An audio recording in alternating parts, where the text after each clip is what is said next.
Assalamualaikum warahmatullahi wabarakatuh. Di sini saya atas nama Huzaima akan menjelaskan tentang langkah-langkah atau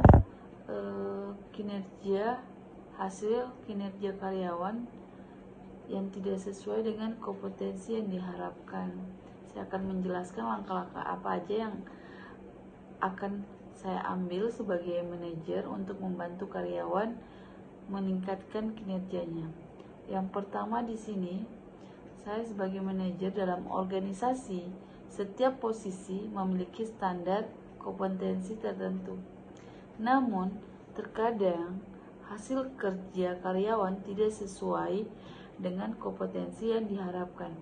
Dalam presentasi ini, saya akan menggambarkan sebuah skenario yang nyata dan langkah yang saya ambil sebagai manajer untuk membantu karyawan meningkatkan kinerjanya. Yang pertama itu skenario di mana masalah kinerja pada seorang karyawan yang bernama si A misalnya, yang bekerja sebagai staff administration. Masalah yang sering dialami atau yang terjadi selama 3 bulan terakhir. Yang pertama itu laporan administrasi yang terlambat, kemudian laporan banyak kesalahan data input laporan, kemudian tidak mengikuti format atau SOP, dan keempat, kurang inisiatif bertanya jika tidak paham. Kemudian kelima, hasil kerja tidak sesuai standar kompetensi jabatan. Nah, langkah ini yang saya bakal ambil. Yang pertama itu percakapan awal saya dengan si A ini. Saya sebagai manajer bertanya bahwa si A, terima kasih sudah meluangkan waktu Anda. Saya ingin membahas kinerja kamu beberapa bulan terakhir. Dan si A menjawab, baik Pak atau baik Bu, saya mendengarkan.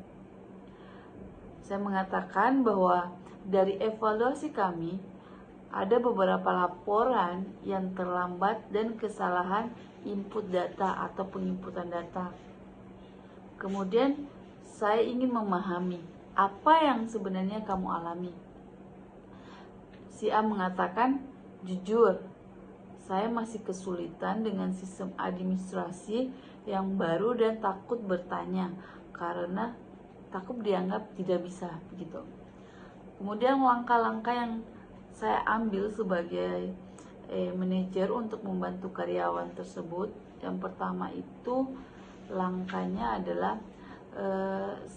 saya mengambil langkah yang pertama yang saya lakukan, mengecek laporan kinerja 3 bulan sebelum, kemudian membandingkan dengan KPI-nya, kedua SOP administration, ketiga standar kompetensi jabatan. Tujuannya agar penilaian objektif dan adil. Langkah kedua, one by one meeting, yang utamanya meeting.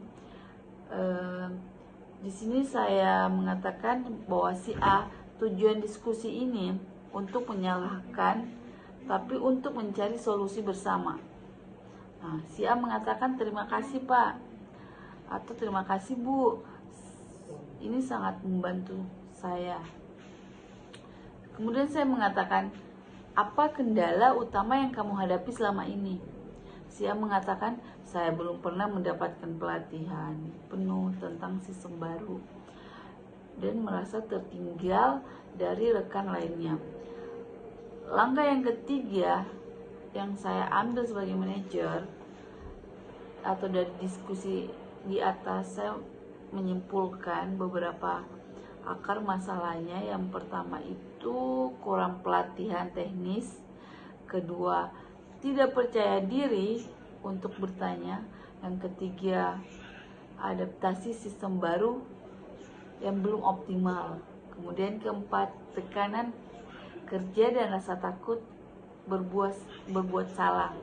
Masalah kinerja bukan karena kurang niat, tetapi keterbatasan kemampuan dan dukungan. Langkah keempat, development plan atau rencana pengembangan. Di sini saya sebagai manajer mengatakan si A, kita akan membuat rencana pengembangan agar kamu tidak terbebani. Kemudian saya mengatakan kita akan melakukan pelatihan ulang sistem administrasi, kemudian pendampingan dengan staf senior, kemudian target mingguan yang jelas dan realistis, dan sesi tanya jawab rutin setiap minggu kita lakukan. Nah, si A mengatakan, saya merasa tenang dan termotivasi jika ada pendampingan seperti itu. Kemudian langkah keempat itu monitoring dan evaluasi. Ada yang pertama itu monitoring berkala. Saya akan melakukan monitoring berkala. Di sini saya akan melakukan monitoring berkala kinerja secara mingguan. Yang pertama mengecek progres laporan, yang kedua memberikan feedback langsung, yang ketiga memberikan apresiasi atas perbaikan kecil. Saya mengatakan kepada si A, laporan minggu ini sudah jauh lebih rapi. Pertahankan. Kemudian saya mengatakan, baik Bu, terima kasih, saya akan berusaha lebih baik. Evaluasi formal, saya akan melakukan evaluasi formal setelah 1 bulan pendampingan. Kemudian saya melakukan evaluasi formal hasil, yaitu kesalahan input atau pekerjaan tepat waktu. Kemudian pemahaman SOP yang meningkat. Di sini saya akan menyimpulkan bahwa dalam kasus ini kinerja yang tidak sesuai kompetensi bukan berarti karyawan tidak mampu. Seringkali masalah muncul itu karena kurangnya pelatihan, komunikasi, dan arahan kepada karyawan.